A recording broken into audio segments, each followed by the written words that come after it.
नमस्कार दोस्तों, मैं हूं Pankaj Matpal, certified financial planner. बाबा का ढाबा ये अब इतना फेमस हो गया है कि मुझे इसके बारे में विस्तार से बताने की जरूरत नहीं है, लेकिन संक्षिप्त में बता दूं कि गौरव वासान नाम के यूट्यूबर ने 6 अक्टूबर को दिल्ली के मालवीय नगर में बाबा का ढाबा नाम के एक फूड वेंडर का रिव्यू किया।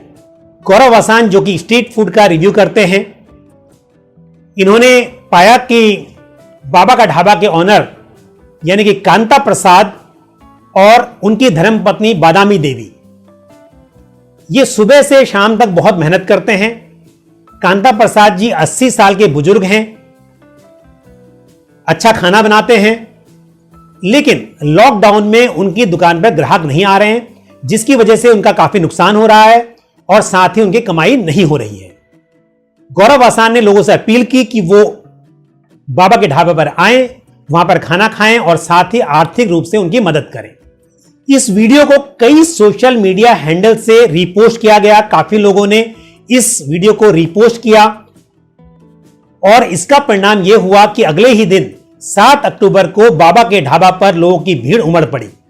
कई लोग वहां पर खाना खाने आए और साथ ही बाबा को आर्थिक रूप से मदद भी की। लेकिन अब कांता प्रसाद जी जो कि बाबा का ढाबा के ऑनर हैं, उन्होंने गौरव वासान पर इल्जाम लगाया है कि गौरव ने उनके साथ में धोखाधड़ी की है। बाबा ने मालवीय नगर पुलिस स्टेशन में कंप्लेंट भी की है कि जानबूझकर गौरव वासान ने अपने रिलेटिव्स और अपना बैंक अकाउंट लोगों के साथ शेयर किया और लोगों को उस अकाउंट में और साथ ही ई वॉलेट्स में पैसे ट्रांसफर करने के लिए आग्रह किया। दोस्तों, यहां पर नेटिजन्स या जो लोग सोशल मीडिया यूजर्स हैं, वो लोग आपस में बढ़ गए हैं। कुछ लोगों का कहना यह है कि गौरव वासान ने यहां पर गलत किया है, गौरव वासान चीटिंग करना चाहते थे, इसलिए उन्होंने अपना और अपने रिलेटिव्स का अकाउंट नंबर दिया ताकि पैसा उनके अकाउंट में आए और वो उसमें से कुछ ही पैसा बाबा को दें। कुछ लोगों का कहना यह है कि गौरव वासान ने अच्छे इरादे से बाबा की मदद की और बाबा ये गलत कर रहे हैं कि उनके ऊपर इल्जाम लगा रहे हैं। इसके जवाब में गौरव वासान ने मीडिया में अपना बैंक अकाउंट शो किया। उन्होंने दिखाया कि उनके अकाउंट में जितने पैसे आए थे वो बाबा को दे चुके हैं। वो बार बार यही कह रहे हैं कि उन्होंने कोई धोखाधड़ी नहीं की है और उन्होंने जितना भी पैसा आया था वो पूरा पैसा बाबा को दे दिया है। अब सच्चाई क्या है, ये इन्वेस्टिगेशन का मामला है। पुलिस इन्वेस्टिगेशन कर रही है और शायद सच्चाई सामने आ जाएगी। क्या गौरव वासान ने सच में यहां पर कोई धोखाधड़ी की है या बाबा का जो रिएक्शन है वो गलत है, मैं इस बारे में अपनी कोई भी पर्सनल ओपिनियन यहां पर शेयर नहीं कर रहा हूं, लेकिन personal financial point of view से मैं कुछ चीजें यहां पर जरूर शेयर करना चाहूंगा। दोस्तों, पहली बात यह है, आपने कई बार देखा होगा कि कई बार कुछ फोन आते हैं, मैसेजेस आते हैं या फिर ईमेल आते हैं जहां पर कोई व्यक्ति आपसे रिक्वेस्ट करता है कि एक बच्चा हॉस्पिटल में एडमिट है, वो उसे कैंसर हो गया है, उनके पास पैसे नहीं हैं और आप उनकी आर्थिक मदद कीजिए, और आपके साथ बैंक अकाउंट शेयर किया जाता है। जबकि सच्चाई ये होती है कि व्यक्ति धोखाधड़ी के इरादे से, आपको चीट करने के इरादे से कोई अकाउंट आपके साथ शेयर करता है, जबकि सच्चाई ये होती है कि ऐसा कोई भी व्यक्ति हॉस्पिटल में एडमिट नहीं होता है। कई बार तो ये लोग एनजीओ का नाम भी बताते हैं और अकाउंट नंबर शेयर करते हैं, बस सच्चाई कुछ अलग ही होती है। ये सिर्फ फ्रॉड करने के इरादे से इस तरह की हरकतें करते हैं। तो दोस्तों, जब भी कभी डोनेशन करना हो तो आपको ड्यू डिलिजेंस करना बहुत जरूरी है। अच्छे मन में भाव होना अच्छी बात है, लेकिन आप धोखाधड़ी के शिकार ना हो, इसके लिए आपको पूरी तहकीकात करनी चाहिए। यदि कोई व्यक्ति आपसे कहता है कि कोई आदमी गरीब है, उसको पैसे की जरूरत है, वो हॉस्पिटल में एडमिट है, तो यदि आप उसके आसपास हैं तो खुद जाइए, खुद जाकर उसके हाथ में पैसे दे दीजिए, या फिर आपका कोई पहचान वाला वहां पर जा सकता है और खुद जाकर वहां पर देख सकता है, तो आप इस तरह से मदद कर सकते हैं। लेकिन किसी की बात में आ जाना कि किसी को पैसे की जरूरत है, वहां पर आपके साथ धोखा हो सकता है। अगेन, मैं ये नहीं कह रहा हूं कि इस केस में क्या हुआ, क्योंकि यहां पर मीडिया में गौरव वासान ने जो वीडियो रिकॉर्ड किया था, वो वीडियो कांता प्रसाद और उनकी धर्मपत्नी के साथ में रिकॉर्डेड था।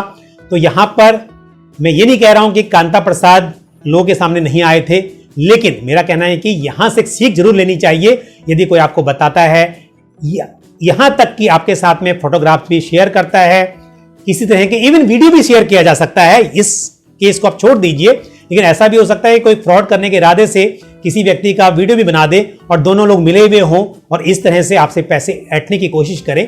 ऐसा केस बहुत सारे हुए हैं और हो सकते हैं। तो हमेशा आप इस तरह से धोखाधड़ी का शिकार ना हो। आप हमेशा खुद जांच परख कर देख कर तभी चैरिटी करें। दूसरी बात, चैरिटी करने के लिए दोस्तों बहुत सारे चैरिटेबल ऑर्गेनाइजेशन हैं और उसमें भी आप खास तौर से ये देखें कि जो नेशनल लेवल के जैसे कि PM relief fund, CM relief fund या CRY क्राई, हेल्पेज इंडिया, मतलब मैं कुछ नाम बता रहा हूं जो कि वेल एस्टेब्लिश्ड एनजीओज हैं। इस तरह के एनजीओज के साथ आप जुड़ सकते हैं, उनकी मदद कर सकते हैं। इस तरह से आप सोशली जुड़ सकते हैं, लोगों की मदद कर सकते हैं। लेकिन कोई इंडिविजुअल आपको ये बोले कि इस अकाउंट में आप पैसे ट्रांसफर कर दीजिए, तो यहां पर आपके साथ धोखा होने की काफी गुंजाइश है। दूसरी बात, क्या गौरव वासान ने अपना अकाउंट देकर सही किया? तो मेरे हिसाब से एथिकली, मॉरली और लीगली ये गलत है। दोस्तों, यदि आपको चैरिटेबल कामों में इंटरेस्ट है, सोशल एक्टिविटीज में इंटरेस्ट है, तो या तो आप किसी एग्जिस्टिंग एनजीओ के साथ जुड़ जाइए या अपना खुद का एनजीओ सेटअप कर सकते हैं।